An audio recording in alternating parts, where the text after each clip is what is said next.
भारत बनाम दक्षिण अफ्रीका दूसरा टेस्ट। एक तरफा मुकाबले में 408 रनों की करारी शिकस्त। गुवाहाटी में टीम इंडिया बुरी तरह फिसली। भारत और दक्षिण अफ्रीका के बीच गुवाहाटी के बारसापारा क्रिकेट स्टेडियम में खेला गया दूसरा टेस्ट मैच रोमांचक कम और चौंकाने वाला ज्यादा रहा। भारत और दक्षिण अफ्रीका के बीच गुवाहाटी के बारसापारा क्रिकेट स्टेडियम में खेला गया दूसरा टेस्ट मैच रोमांचक कम और चौंकाने वाला ज्यादा रहा। दक्षिण अफ्रीका ने इस मुकाबले पर पूरी तरह कब्जा जमाते हुए भारत को 408 रनों से मात दी और 2 मैचों की टेस्ट सीरीज को एकतरफा अंदाज में अपने नाम कर लिया। मैच की शुरुआत से अंत तक भारतीय टीम दबाव में दिखी, जबकि अफ्रीकी खिलाड़ियों ने हर विभाग में शानदार प्रदर्शन करते हुए मेजबानों को कोई मौका ही नहीं दिया। मैच का आगाज दक्षिण अफ्रीका ने टॉस जीतकर पहले बल्लेबाजी से किया और शुरुआत से ही उनके इरादे साफ थे, बड़ी साझेदारी, लंबे समय तक क्रीज पर टिकना और भारतीय गेंदबाजों को थकाना। पहली पारी में दक्षिण अफ्रीका ने शानदार 489 रन बनाए। शुरुआती झटकों के बाद मिडिल ऑर्डर ने जिम्मेदारी उठाए और साझेदारियों का पुल बनता गया। भारत की ओर से गेंदबाजों ने कोशिश तो की, लेकिन विकेट नियमित अंतराल पर नहीं मिल पाने से दक्षिण अफ्रीकी बैटर्स हावी होते चले गए। 489 के विशाल स्कोर के जवाब में भारत की पहली पारी एकदम फीकी रही। टॉप ऑर्डर से लेकर मिडिल ऑर्डर तक कोई भी बल्लेबाज बड़ा योगदान नहीं दे सका। पिच पर गेंदबाजों को मदद मिल रही थी, लेकिन भारतीय बल्लेबाज सही तकनीक और धैर्य का इस्तेमाल करने में नाकाम रहे। टीम इंडिया की पहली पारी 201 रनों पर सिमट गई। ये शुरुआती बड़ी हार का संकेत था, क्योंकि दक्षिण अफ्रीका पहले ही 288 रनों की भारी बढ़त ले चुका था। इस पारी में भारतीय बल्लेबाजों का फुटवर्क सवालों के घेरे में रहा। दिखाई दिए।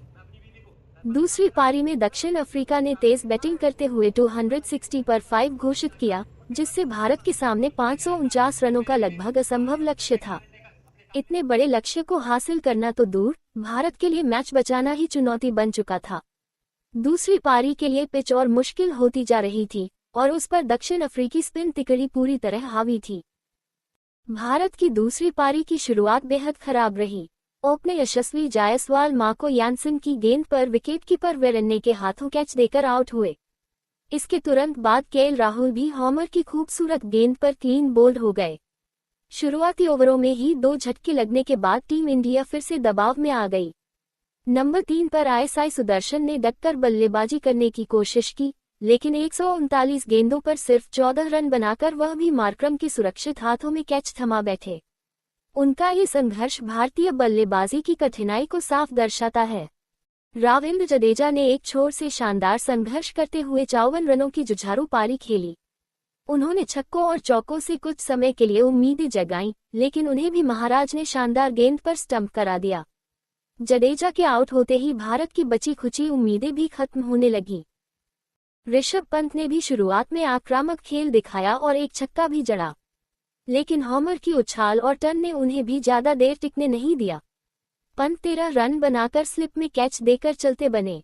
ध्रुव जुरेल और कुलदीप यादव भी ज्यादा देर क्रीज पर टिक नहीं पाए। ध्रुव जुरेल सिर्फ 2 रन पर और कुलदीप यादव 5 रन पर हॉमर की गेंदों का शिकार बने।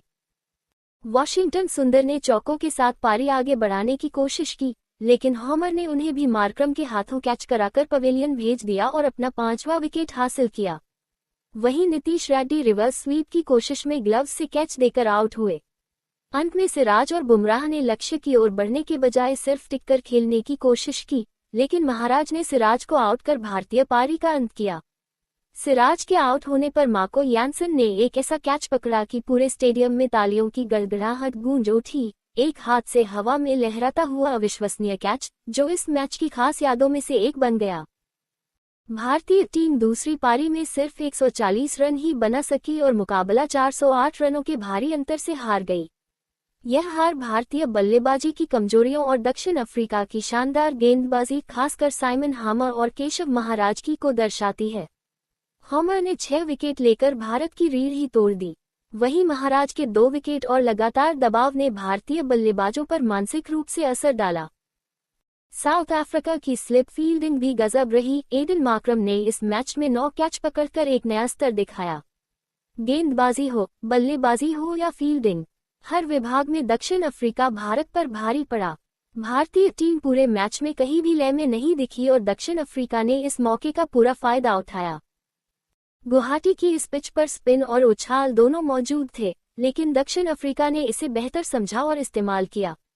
भारत की यह हार टीम मैनेजमेंट के लिए कई सवाल छोड़ती है। क्या टीम का कॉम्बिनेशन सही था? क्या बल्लेबाजों की तैयारी पर्याप्त थी? क्या पिच रीडिंग में चूक हुई? इन सभी पर चर्चा होना तय है, क्योंकि हार बहुत बड़ी और एकतरफा है। आखिरकार दक्षिण अफ्रीका ने इस टेस्ट मैच को शानदार तरीके से खत्म किया। एक बेहद मुश्किल कैच के साथ भारतीय पारी का अंत और फिर मैदान में अफ्रीकी खिलाड़ियों की खुशी, दोनों ही इस जीत की कहानी बयां करते हैं। भारत ने मेहनत तो की, खासकर कुछ खिलाड़ियों ने संघर्ष दिखाया, लेकिन टीम के रूप में वे दक्षिण अफ्रीका के सामने टिक नहीं पाए।